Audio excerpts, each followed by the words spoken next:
Hi guys, ఎలా ఉన్నారు? నేను మీ Ravikiran. Welcome back to my channel. And ఈరోజు మనం రివ్యూ చేసే bike Kawasaki ZX6R KRT edition. So ఇప్పుడు ప్రజెంట్ నా ZX6R కంటే ఒక వర్జన్ ముందు మోడల్ ఇది. సో మీకు ఈ ZX6R మోడల్లో అంటే ఈ బైక్లో మెయిన్గా ఫీచర్స్ ఏమున్నాయి, అంటే దీని ఎలక్ట్రానిక్స్ ఏంటి, అసలు ఈ ZX6R కాస్ట్లీ ఎందుకు ఉంది అనేది మీకు ఈ వీడియోలో క్లియర్ చెప్తాను. సో బేసిక్గా ఈ ZX6R బైక్ ఏంటంటే టోటల్ మీకు సూపర్ స్పోర్ట్ కాన్సెప్ట్ కింద వస్తుంది. అంటే మీకు ఈ బైక్ ఏంటంటే టోటల్ ఫుల్ ఫేర్డ్ బైక్, మీకు ట్రాక్ పర్పస్కి కూడా చాలా యూజ్ చేసుకోవచ్చు. ఇదేంటంటే టోటల్ 600cc కేటగిరీలో వస్తుంది and inline 4 cylinder engine. So one of the most important thing ఏంటంటే ఈ bike inline 4 cylinder engine ZX6R అంటే 636cc ఇంజన్ ఉంటుంది. అండ్ పవర్ కూడా చూసుకుంటే మీకు 131 HP horse power. So 131 HP అంటే చాలా ఎక్కువ ఈ బైక్కి. అండ్ టార్క్ కూడా మీకు 71 Nm టార్క్ ఉంది. ZX6R ఏంటంటే మన ఇండియాలో కూడా సేల్ అయింది అండ్ ప్రజెంట్ ప్రొడక్షన్ కొంచెం స్టాప్లో ఉంది. అయితే ఈ బైక్ ప్రైస్ అనేది మనకి ఇండియాలో 14 lakhsకి సేల్ అయింది. సో ఇంత ప్రైస్ ఎందుకు ఉంది అని అంటే దీంట్లో ఉన్న ఎలక్ట్రానిక్స్, అంటే దీనిలో ఉన్న ఎలక్ట్రానిక్స్ ఏవైతే ఉన్నాయో ఆల్మోస్ట్ మనకి ZX10R బైక్లో ఎలాంటి ఫీచర్స్ ఉంటాయో ఆల్మోస్ట్ దీంట్లో కూడా అలాంటి ఫీచర్స్ మాత్రమే దీంట్లో ఉన్నాయి. సో ఇప్పుడు ఫస్ట్ అయితే నేను ఇంజన్ నుంచి చెప్తాను. ఫస్ట్ ఇంజన్ చూసుకుంటే మీకు 636cc engine, 131 HP, 71 Nm torque. So ఇది కూడా లిక్విడ్ కూలింగ్ సిస్టమే. So each and every bike ఇలాంటి కేటగిరీలో ఉన్నాయని కూడా లిక్విడ్ కూలింగ్ సిస్టమ్ ఉంటుంది. ఎందుకంటే ఇన్లైన్ 4 సిలిండర్ ఇంజన్ కాబట్టి దీంట్లో హీట్ అనేది చాలా జనరేట్ అవుతుంది అండ్ ఓవర్ హీట్ అయితే కూడా బైక్ అనేది స్టాల్ అయిపోతుంది. సో దీనికి ఏంటంటే మినిమం ఎయిర్ అనేది కావాలి, ఎక్స్టర్నల్ ఎయిర్ ఉంటేనే మనకి ఈ బైక్ అనేది కూల్ అవుతుంది.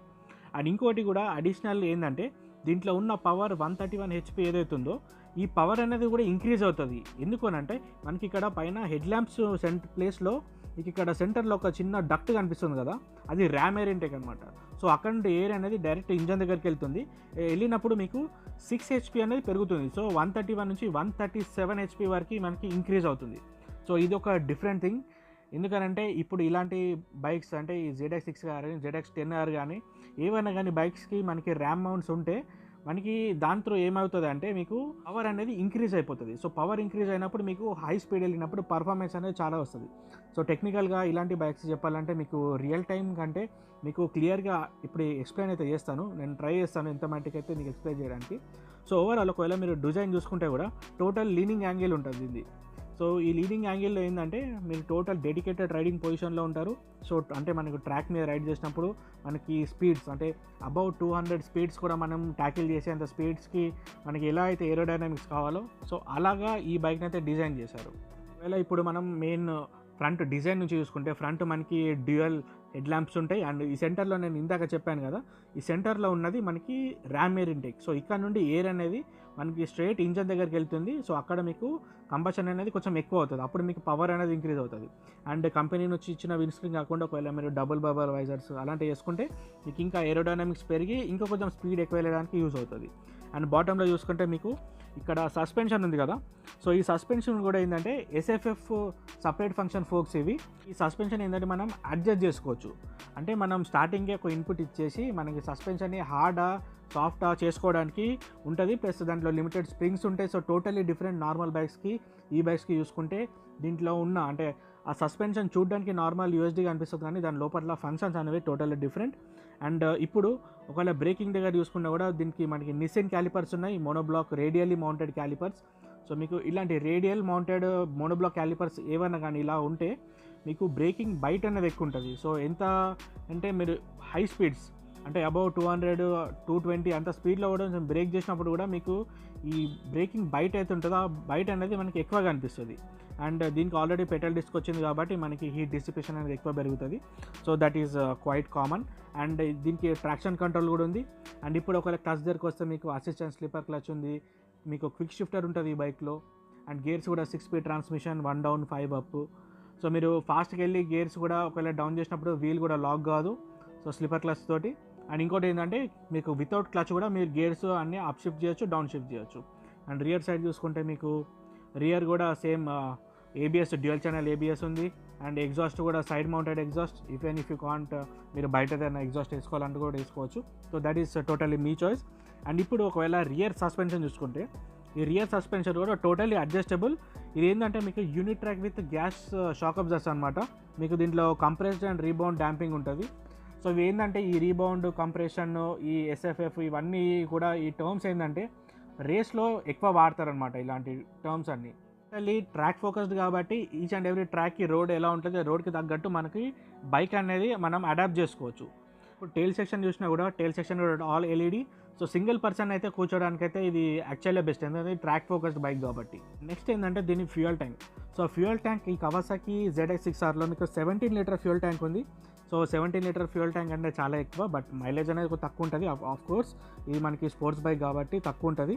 అండ్ దీని వెయిట్ కూడా 192 kgs. అండ్ ఈ బైక్ హైట్ కూడా ఎక్కువ ఉంటుంది, మీకు 830 mm ఉంటుంది. సో చూడడానికి మీకు ఇలా బైక్ అనిపించవచ్చు, కానీ ఏంటంటే వెయిట్ ఎక్కువ ఉంటుంది. అండ్ గ్రౌండ్ క్లియరెన్స్ కూడా చాలా తక్కువ, ఓన్లీ 130 mm మాత్రమే. అంటే చిన్న చిన్న స్పీడ్ బ్రేకర్స్ ఉంటే ఏం కాదు, కానీ పెద్ద ఉంటే మాత్రం కింద మీకు బాటంలో తగులుతుంది. మీకు ఇక్కడ మెయిన్ స్పీడోమీటర్ కన్సోల్ దగ్గర చూస్తాను. ఫస్ట్ ఇక్కడ షాక్ అబ్జర్వర్ చూసుకుంటే ఇక్కడ మీకు షోవాద్ నుంచి సస్పెన్షన్ ఉంది, ఇందాక చెప్పాను కదా USD ఫోక్స్. సో ఇక్కడ సాఫ్ట్ హార్డ్ రెండు చేసుకోవడానికి ఆప్షన్ ఉంది. అండ్ స్పీడోమీటర్ చూసుకుంటే న్యూట్రల్ పక్కన పవర్ మోడ్స్ ఉన్నాయి, power mode and traction control. And speed RPM meter, total మనకి RPM లిమిట్ 18,000 వరకు ఉంది. అంటే 1 into 1000 అంటే టోటల్ 18,000 RPM వరకు వెళ్తుంది. So which is very high. So జనరల్గా మనం వేరే బైక్స్లో చూసుకుంటే 12,000 RPM వరకు ఉంటుంది, బట్ ఇలాంటి బైక్లో చూసుకుంటే 18,000 RPM వరకు ఉంటుంది. అంటే గేర్ రేషియోస్ చాలా లాంగ్ ఉంటాయి. సో షార్ట్ కాకుండా లాంగ్ ఉంటాయి కాబట్టి మనకు హై స్పీడ్ అచీవ్ చేయడానికి ఈజీగా ఉంటుంది ఈ బైక్లో. అండ్ ఇప్పుడు మనకి ఒకవేళ రైడింగ్ మోడ్స్ ఇవన్నీ కంట్రోల్ చేసుకోవాలనుకుంటే టోటల్ లెఫ్ట్ సైడ్లో మీకు పవర్ మోడ్, ట్రాక్షన్ కంట్రోల్స్ ఇవన్నీ మోడ్ చేసుకోవడానికి టోటల్గా మీకు లెఫ్ట్ సైడ్లో ఉంటాయి. సో మీరు ఇక్కడ చూడొచ్చు పవర్, KTRC అండ్ ఇక్కడ హై బీమ్, లో బీమ్, పాస్ స్విచ్. సో ఇలాంటివన్నీ ఇక్కడ అయితే మీకు ఉన్నాయి. అండ్ టోటల్ రైట్ సైడ్లో మీకు engine skill switch, electric start. So ఇలాంటి ఫీచర్స్ అన్నీ దీంట్లో ఉన్నాయి. అన్ని ఎలక్ట్రానిక్స్ ఉన్నాయి కాబట్టి ఒకవేళ మనం స్పీడ్ కూడా చూసుకుంటే ఆల్మోస్ట్ 260 స్పీడ్ వరకు ఇది ఈజీగా హ్యాండిల్ చేస్తుంది. ఎందుకనంటే ZX10R తీసుకుంటే మీకు 300+ క్రాస్ అవుతుంది. ఇది కూడా ఆల్మోస్ట్ 636 cc కాబట్టి మనకి నియర్ టు 250 అయితే ఈజీగా వెళ్ళిపోతుంది ఈ బైక్. బట్ పవర్ అనేది చాలా ఎక్కువ. దీంట్లో మీకు డ్యూయల్ థ్రాటిల్ కేబుల్స్ ఉన్నాయి, అండ్ పవర్ మోడ్స్ ఉన్నాయి, ట్రాక్షన్ కంట్రోల్ ఉంది. మీ ఈచ్ అండ్ ఎవ్రీ టైం మీరు యాక్సలేషన్ ఇచ్చినప్పుడల్లా ఫ్రంట్ వీలీ అవుతుంటుంది. సో దానివల్ల మీకు ట్రాక్షన్ కంట్రోల్ ఉంటే ఏమవుతుందంటే కొంచెం వెనకాల పవర్ అనేది తగ్గుతుంది. సో దట్ మీకు బర్న్అవుట్ కానీ అది కూడా మీకు రన్నింగ్లో అవ్వకుండా మీకు కొంచెం సేఫ్ అయితే ఉంటుంది. సో ఇన్ని ఎలక్ట్రానిక్స్ ఉన్నాయి కాబట్టి ఈ బైక్ ప్రైస్ అనేది మీకు అంత ఎక్కువ అయిపోయింది. సో మీకు 14 lakhs అంటే ఆల్మోస్ట్ నియర్ టు 14 lakhsకి మీకు ఇలాంటి ఒక సూపర్ స్పోర్ట్ బైక్ దొరుకుతుంది. బట్ ఒకవేళ ఇప్పుడు మీరు ZX10R తీసుకుంటే అది మీకు 18 lakhsకి వస్తుంది. సో రెండింటికి డిఫరెన్స్ ఇండియాలో చూసుకుంటే ఓన్లీ ఒక 4 to 5 lakhs మాత్రమే డిఫరెన్స్ ఉంది. సో ఇదైతే మీకు ZX6Rవి మెయిన్గా ఫీచర్స్. అండ్ ఇది కాకుండా దీని సౌండ్ అయితే చాలా బ్యూటిఫుల్ ఉంటుంది. ఈ ఇన్లైన్ 4 cylinder బైక్స్ ఏవైనా కానీ సౌండ్ అనేది చాలా బ్యూటిఫుల్ ఉంటుంది. అండ్ ఒకవేళ మీరు ఆఫ్టర్ మార్కెట్ ఎగ్జాస్ట్ పెట్టించుకుంటే మాత్రం ప్రతి బ్యూటీ ఆఫ్ ది సౌండ్ అంటారు. సో సౌండ్ అయితే చాలా అంటే చాలా బాగుంటుంది. నేను మీకు ఎగ్జాస్ట్ నోట్ ఒకటి వినిపిస్తాను, యాజ్ వెల్ యాజ్ రైడ్ చేస్తున్నప్పుడు దీని స్పీడ్ కానీ రైడ్ సిమ్యులేషన్ ఎలా ఉంటుంది అనేది చూడండి. సో డెఫినెట్లీ పార్ట్ అయితే మీరు స్కిప్ చేయకండి, వీడియో అయితే టోటల్ ఎండ్ వరకు చూడండి. డెఫినెట్లీ మీకు ఆ పవర్ రియల్ టైంలో ఎలా ఉంటుంది అనేది మీకు కొంచెం ఒక చిన్న ఐడియా అయితే వస్తుంది. సో నేను ఇప్పుడు మీకు వీడియో కంటిన్యూ చేస్తాను. So let's start it.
So this is all about today's video మీకు నచ్చితే లైక్ చేయండి, షేర్ చేయండి అండ్ మన ఛానల్ని సబ్స్క్రైబ్ చేయండి.